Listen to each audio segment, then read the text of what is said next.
பவன் கல்யாணுக்கு குவியும் வாழ்த்துக்கள். அஜித் சொன்ன வார்த்தை. தெலுங்கு திரையுலகின் முன்னணி நடிகர் பவன் கல்யாண் ஆந்திர பிரதேச சட்டமன்ற தேர்தலில் தெலுங்கு தேசம் கட்சியுடன் கூட்டணி வைத்து தேர்தலை சந்தித்த நிலையில் பிதாபுரம் தொகுதியில் வெற்றி பெற்றுள்ளார். 55 வயதான பவன் கல்யாண் ஆந்திரா மற்றும் தெலுங்கானாவில் புகழ்பெற்ற தெலுங்கு நடிகரும் அரசியல்வாதியும் ஆவார்.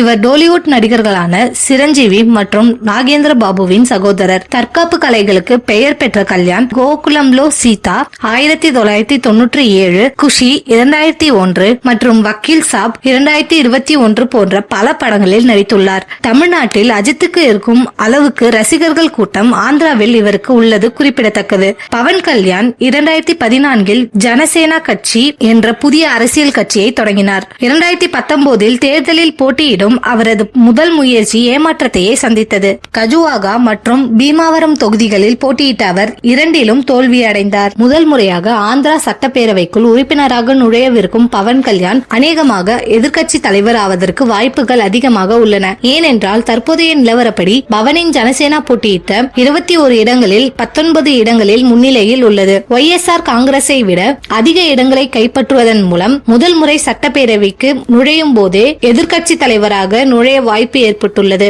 இவருக்கு பல பிரபலங்கள் வாழ்த்து கூறி வருகின்றனர். SJ சூர்யா இவரை வைத்து படம் இயக்கியுள்ளார். அவரும் தற்போது வாழ்த்தை தெரிவித்திருக்கிறார். தமிழ் சினிமாவின் பல பிரபலங்கள் வாழ்த்து கூறி வருகின்றனர். அஜித்தும் தனது வாழ்த்தை தொலைபேசி மூலம் தெரிவித்துள்ளாராம். அஜித்தின் படங்களை தெலுங்கில் ரீமேக் செய்து நடித்துள்ளார்.